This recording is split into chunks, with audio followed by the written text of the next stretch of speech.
Hi everyone and welcome to another video. आज की video में मैं आपके साथ एक बहुत कमाल की रेसिपी शेयर करूंगी। मैं आपको बताऊंगी बंद गोभी के पकोड़े बनाना। इन पकोड़ों को बनाना बहुत आसान है।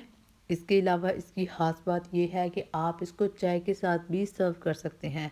इसमें किसी किस्म के आलू का इस्तेमाल नहीं किया गया। आप इसको 5 से 10 मिनट में बड़ी ही आसानी के साथ तैयार कर सकते हैं। ठीक है जी। किसी भी किस्म की झंझट में पड़ने की ज़रूरत नहीं। आपने क्या करना है, बंद गोभी ली। बंद गोभी को लेने के बाद बारीक बारीक काट लिया और इसको हम एंटर करेंगे एक प्लेट के अंदर।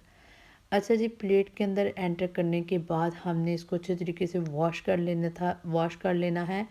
मैंने इसको ऑलरेडी वॉश किया था, बट फिर भी काटने के बाद इसको एक दफ़ा वॉश करना चाहिए। सब्ज़ी में मिट्टी जो है वो अंदर तक चली जाती है। वॉश करने के बाद मैं क्या करूँगी, मैं लूँगी एक बाउल और उसमें ऐड करूँगी बंद गोभी को। ठीक है जी। इसके बाद हम क्या करेंगे, हम ऐड करेंगे पालक। पालक विटामिन सी का सोर्स है। इससे भी हमारे अंदर बहुत सारी एनर्जी आती है। ये हमारी आंखों के लिए बेस्ट है, हमारे बालों के लिए बेस्ट है। तो सबसे पहले हमने क्या करना है, हम इसमें तो इसलिए हम इसमें ऐड करेंगे पालक। पालक के अलावा मैंने इसमें ऐड किया है जी प्याज। प्याज जो है मैंने तकरीबन 1.5 प्याज इस्तेमाल किया है। ठीक है जी। प्याज को ऐड करने के बाद मैं इसमें ऐड करूँगी जी हरी मिर्चें। ठीक है जी।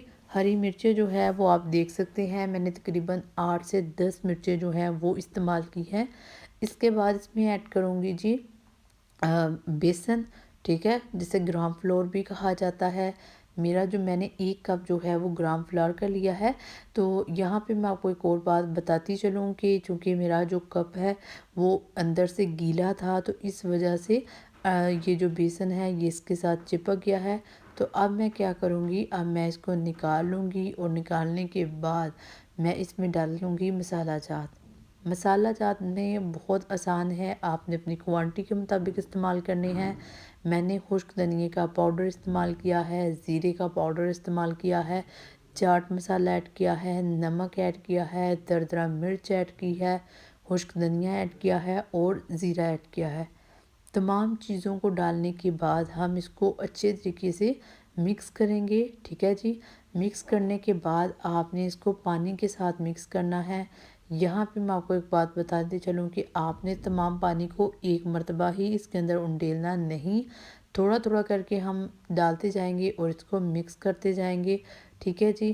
तो अल्हम्दुलिल्लाह अल्हम्दुलिल्लाह मिक्स करने के बाद हम इसको रेस्ट के लिए छोड़ देंगे और 2 से 3 मिनट के बाद आप देख सकते हैं इसकी पोजीशन कुछ यूँ है। इसके बाद हम क्या करेंगे, हम ऑयल गरम करेंगे। ऑयल को गरम करने के बाद ही हम इसके अंदर पकोड़ों को ऐड करेंगे।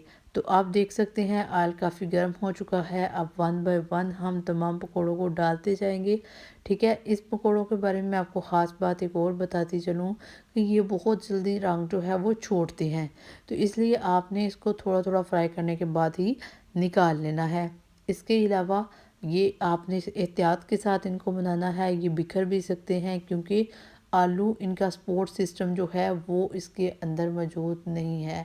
तो लिहाजा हम क्या करेंगे कि देखिए अल्हम्दुलिल्लाह अल्हम्दुलिल्लाह आप देख सकते हैं पकोड़े बड़े ही कमाल के रेडी हुए हैं। अलबत्ता कलर जो है वो थोड़ा सा गाढ़ा आ चुका है। तो ये देखिए जी, ये बहुत ही क्रिस्पी क्रंची किस्म के पकोड़े तैयार हैं। ठीक है। मुझे उम्मीद है कि आपको मेरी ये वीडियो अच्छी लगी होगी। अगर आपको वीडियो अच्छी लगी हो तो वीडियो को लाइक ज़रूर कीजिए करें। अगर आपको वीडियो अच्छी लगे तो इसे लाइक कीजिए। ठीक है। इसके अलावा अगर आप चाहते हैं तो मेरे चैनल को आप सब्सक्राइब भी कर सकते हैं। मिलते हैं किसी नेक्स्ट वीडियो में किसी अच्छी रेसिपी के साथ। तब तक अल्लाह हाफिज़।